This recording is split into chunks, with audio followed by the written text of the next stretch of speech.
ಕನ್ನಡ ತಾಯಿಗೆ ನೀ ಕೈಯ ಮುಗಿ. ನಮಸ್ಕಾರ, ಎಲ್ರಿಗೂ ಸ್ವಾಗತ ಮತ್ತೊಂದು ದೇವದ ಕಥೆಯೊಂದಿಗೆ. ಎಲ್ಲರೂ ಚೆನ್ನಾಗಿದ್ದೀರಾ ಅಂತ ಅಂದ್ಕೊಂಡಿದ್ದೀನಿ. ಈ ಒಂದು ಘಟನೆ ಆಗಿರೋದು ಬಂದ್ಬಿಟ್ಟು ಹಳ್ಳಿಯಲ್ಲಿ ಆಗಿರುವಂತಹ ಒಂದು ಘಟನೆ. ಈ ಒಂದು ಹಳ್ಳಿ ಸಾಗರದ ಹತ್ರ ಬರುವಂಥದ್ದು. ಸೊ ಹಳ್ಳಿ ಹೆಸರನ್ನು ಹೇಳೋದಕ್ಕೆ ಹೋಗಲ್ಲ, ಬಟ್ ಸಾಗರದಲ್ಲಿ ಒಂದು ಚಿಕ್ಕ ಹಳ್ಳಿ ಅಂತಲೇ ಹೇಳ್ಬೋದು. ಸಾಗರ ಬಂದು ಶಿವಮೊಗ್ಗ ಜಿಲ್ಲೆಗೆ ಸೇರಿಕೊಳ್ಳುವಂತಹ ಒಂದು ಸಾಗರ ತಾಲೂಕು ಅಂತಲೇ ಹೇಳ್ಬೋದು. ಸೊ ಈ ಒಂದು ಸಾಗರದ ಹತ್ರ ಇರುವಂತಹ ಒಂದು ಚಿಕ್ಕ ಹಳ್ಳಿಯಲ್ಲಿ ಆಗಿರುವಂತಹ ಒಂದು ಘಟನೆ. ಸೊ ಆ ಒಂದು ಘಟನೆಯಲ್ಲಿ ಹಳ್ಳಿ ಮನೆ ಅಂದರೆ ಹಂಚಿನ ಮನೆ, ತುಂಬಾ ಹಳೆ ಕಾಲದ ಮನೆ. ಅಲ್ಲಿ ವಾಸವಾಗಿರುವಂಥದ್ದು ಬಂದ್ಬಿಟ್ಟು ತುಂಬಾ ವಯಸ್ಸಾಗಿರುವಂತಹ ಒಂದು ಅಜ್ಜಿ, ಹಾಗೆ ಅವರು ಸಾಕೊಂಡಿರುವಂತಹ ಒಂದು ಮನೆ ಕೆಲಸದವರು ಇಬ್ಬರೇ. ಸೊ ಅವರು ಕೂಡ ಹೆಂಗಸರು, ಇವರು ಕೂಡ ಹೆಂಗಸರು. ಸೊ ಆ ಒಂದು ಊರಿಗೆ 2 ತಿಂಗಳಿಗೊಂದ್ಸಲ ಅಥವಾ 3 ತಿಂಗಳಿಗೊಂದ್ಸಲ ಅವರು ಆ ಒಂದು ಹಳ್ಳಿಗೆ ವಿಸಿಟ್ ಮಾಡಿ ಆ ಒಂದು ಅಜ್ಜಿನ ಅಂದರೆ ನೋಡಿ ಮಾತಾಡಿಸಿ ಅಲ್ಲೇ ಒಂದಿನ ಸ್ಟೇ ಆಗಿದ್ದು ಬರೋದು. ಸೊ ಈ ಥರ ಮಾಡ್ತಿರೋವಂಥದ್ದು. ಸೊ ಈ ಒಂದು ಘಟನೆ ನಮಗೆ ತಿಳಿಸ್ಕೊಟ್ಟಿರೋರು ಬಂದ್ಬಿಟ್ಟು ಅವರ ಹೆಸರು ಬಂದು ತರುಣ್ ಅಂತ ಹೇಳಿ.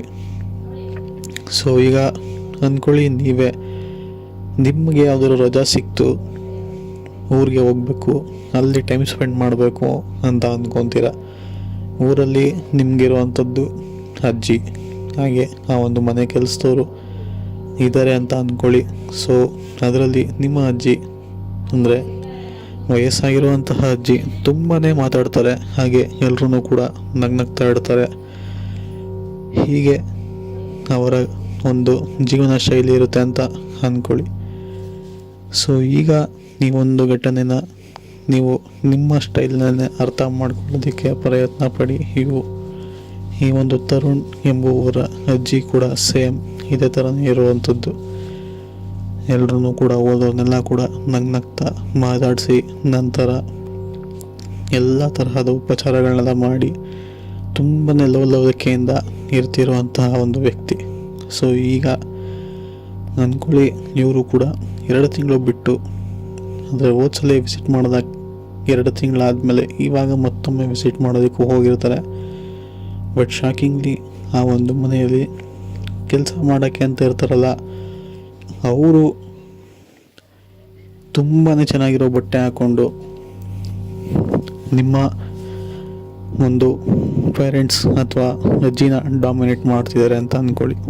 ಸೊ ನಿಮಗೆ ಹೇಗೆ ಅನಿಸಿರಬೇಡ, ಅದೇ ಥರನೇ ಇವರು ಕೂಡ ಅನಿಸಿರೋವಂಥದ್ದು. ಸೊ ಹೋದಾಗ ವಿಚಾರಿಸ್ತಾರೆ, ನೀವು ಯಾಕೆ ಈ ಥರ ಗ್ರ್ಯಾಂಡಾಗಿ ರೆಡಿ ಆಗಿದ್ದೀರಾ, ಹಾಗೆ ನಮ್ಮ ಅಜ್ಜಿ ಯಾಕೆ ಈ ಥರ ಇದ್ದಕ್ಕಿದ್ದಂಗೆ ಮಾತು ಕಮ್ಮಿ ಮಾಡಿ ಯಾರ ಹತ್ರನೂ ಲವಲವಿಕೆಯಿಂದ ಇರೋದನ್ನೇ ಕಮ್ಮಿ ಮಾಡಿದಾರಲ್ಲ, ಇದು ಯಾಕೆ ಅಂತ ಹೇಳಿ ವಿಚಾರಿಸ್ತಾರೆ.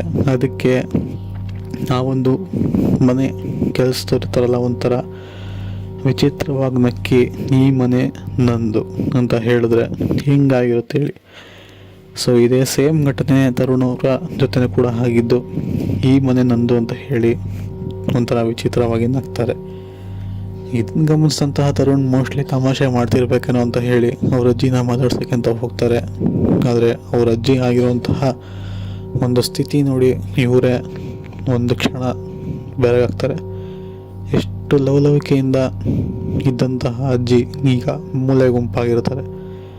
ಸ್ವತಃ ಎದ್ದು ಓಡಾಡೋಕ್ಕೂ ಕೂಡ ಶಕ್ತಿ ಇರೋದಿಲ್ಲ, ಅಂದರೆ ಅಷ್ಟೊಂದಿನ ವಯಸ್ಸಾಗಿರೋದಿಲ್ಲ. ಬಟ್ ಆದರೂ ಇವಾಗ ಆಗಿರುವಂತಹ ಒಂದು ಸಿಚುವೇಶನ್ ನೋಡಿದ್ರೆ ಎದ್ದು ಓಡಾಡೋಕ್ಕೆ ಕೂಡ ಆಗೋದಿಲ್ಲ, ಆ ಒಂದು ಸ್ಥಿತಿಗೆ ಹೋಗಿ ತಲುಪಿರ್ತಾರೆ. ಸೊ ಇವ್ರಿಗೆ ಡೌಟ್ ಬಂದು ಆ ಒಂದು ಮನೆ ಕೆಲಸದವ್ರು ಹಿಂದೆ ಎಂದೂ ಕೂಡ ಈ ಥರ ಆಗಿರೋದಿಲ್ಲ, ಮನೆ ಕೆಲಸದವರು ಕೂಡ ಒಳ್ಳೆಯವರೇ ಇರೋವಂಥದ್ದು. ಸೊ ಈಗ ಹೋಗಿ ಆ ಒಂದು ಮನೆ ಕೆಲಸದವಳೆ ದುಡ್ಡಿಗೋಸ್ಕರ ಆಸೆ ಬಿದ್ದು ಏನೋ ಮಾಡಿರಬೇಕು ಅಂತ ಹೇಳಿ ಅವಳನ್ನ ತುಂಬ ಕಡೆ ಹುಡುಕ್ತಾರೆ. ಬಟ್ ಅವಳು ಎಲ್ಲೂ ಕೂಡ ಸಿಗೋದಿಲ್ಲ. ಸರಿ ಅಂತ ಅವತ್ತಿನ ದಿನ ಅಲ್ಲೇ ಮಲಗಿದ್ದು ತರುಣವರು ಅಲ್ಲೇ ಆ ಒಂದು ಅಜ್ಜಿಯ ರೂಮ್ನೇ ಅವ್ರ ಜೊತೆನೇ ಮಲ್ಕೊತಾರೆ. ಸೊ ಆವಾಗ ಅವ್ರಿಗೆ ಆದಂತಹ ಇನ್ಸಿಡೆಂಟ್ ಮಾತ್ರ ತುಂಬಾ ಭಯಂಕರ ಅಂತಲೇ ಹೇಳ್ಬೋದು. ಅವ್ರು ಮಲಗಿದ್ದಾಗ ಅವರ ಅಜ್ಜಿ ಎದ್ದು ಒಬ್ಬೊಬ್ಬರನ್ನೇ ತುಂಬಾ ಓಡಾಡ್ತಿರೋ ಥರ ಇದೆ. ಇವರು ಬೆಳಗ್ಗೆ ನೋಡಿದಾಗ ಓಡಾಡೋಕ್ಕೆ ಶಕ್ತಿನೇ ಇಲ್ಲ ಅನ್ನೋ ಥರ ಕೂತಿರುವಂತಹ ಅಜ್ಜಿ ಈಗ ಇದ್ದಕ್ಕಿದ್ದಂಗೆ ಹಿಂಗೆ ಎದ್ದು ಓಡಾಡ್ತಿದ್ದಾರೆ. ಬೇರೆ ಬೇರೆ ಭಾಷೆಯಲ್ಲೆಲ್ಲ ಮಾತಾಡ್ತಿರೋ ಥರ, ಅಂದರೆ ಅವ್ರ ಅಜ್ಜಿಗೆ ಒಂದೇ ಲ್ಯಾಂಗ್ವೇಜ್ ಬರ್ತಿರೋವಂಥದ್ದು ಕನ್ನಡ, ಅದನ್ನು ಬಿಟ್ಟರೆ ಬೇರೆ ಯಾವ ಲ್ಯಾಂಗ್ವೇಜು ಕೂಡ ಬರ್ತಿರೋದಿಲ್ಲ. ಬಟ್ ಈಗ ಯಾವುದಾದ್ರೂ ಲ್ಯಾಂಗ್ವೇಜಲ್ಲಿ ಮಾತಾಡ್ತಿರೋವಂಥದ್ದು, ಅಲ್ಲಿ ನೋಡಿದ್ರೆ ಯಾರೂ ಇಲ್ಲ, ಒಬ್ಬೊಬ್ಬರೇ ಗೋಡೆ ಹತ್ರ ನಿಂತ್ಕೊಂಡು ಮಾತಾಡ್ತಿರೋ ಥರದ್ದು. ಇದೆಲ್ಲ ವಿಚಿತ್ರ ಅನಿಸುತ್ತೆ.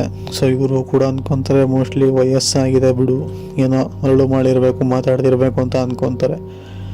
ಬಟ್ ಆದರೆ ಇವ್ರ ಕಿವಿಗೂ ಕೂಡ ಆಪೋಸಿಟಿಂದ ಯಾವುದೋ ಪರ್ಸನ್ ರಿಪ್ಲೈ ಮಾಡ್ತಿರೋ ಥರ ಶಬ್ದ ಕೂಡ ಕೇಳಿಸ್ಬರುತ್ತೆ. ಅರೆ ಇದ್ಯಾರು ಈ ಥರ ರಿಪ್ಲೈ ಮಾಡ್ತಿದ್ದಾರಲ್ಲ ಅಂತ ಹೇಳಿ ಇವರು ಕೂಡ ಹುಡ್ಕೊಂಡು ಹೋಗ್ತಾರೆ.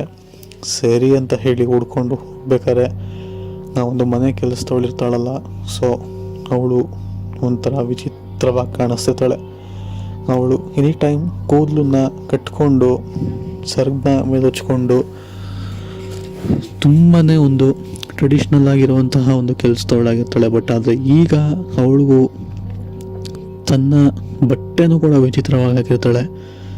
ಹಾಗೆ ಕೂದಲನ್ನೆಲ್ಲ ಕೆದ್ರುಕೊಂಡಿರ್ತಾಳೆ, ಕಣ್ಣೆಲ್ಲ ಕೆಂಪಾಗಿರುತ್ತೆ, ಯಾವುದಾದ್ರೂ ಭಾಷೆಲ್ಲ ಮಾತಾಡ್ತಿರ್ತಾಳೆ. ಸರಿ ಅಂತ ಇವನು ಕೂಡ ಹೋಗಿ ಮನೆ ಕೆಲಸದವಳನ್ನ ಮಾತಾಡಿದಾಗ ಇದ್ದಕ್ಕಿದ್ದಂಗೆ ಆ ಒಂದು ಮನೆ ಕೆಲಸದವಳು ಇವಳು ಕತ್ತನ್ನು ಅಂದರೆ ಈ ತರುಣವರ ಕತ್ತನ್ನು ಹಿಡ್ಕೊಂಡು ಜೋರಾಗಿ ನಂಬ್ಕೋತವ್ರಿಗೆ ಆಗಿರುವಂಥದ್ದು. ಸೊ ಅದಾದಮೇಲೆ ಇವರು ಆಗ ಬಿಡಿಸ್ಕೊಂಡು ಆ ಒಂದು ಮನೆ ಕೆಲಸದೊಳಗೆ ಹೊಡೆದು ಅಲ್ಲಿಂದ ಎದ್ನೋ ಬಿದ್ನೋ ಅಂತ ಹೇಳಿ ಆಚೆ ಹೊಡ್ಬರ್ತಾರೆ. ಹೊಡ್ಬಂದು ಗೊತ್ತಿರುವಂತಹ ಒಂದು ಸ್ವಾಮಿಗಳನ್ನ ಕರ್ಕೊಂಬಂದು ಆ ಮನೆಯಲ್ಲಿ ಪೂಜೆ ಮಾಡಿಸ್ತಾರೆ.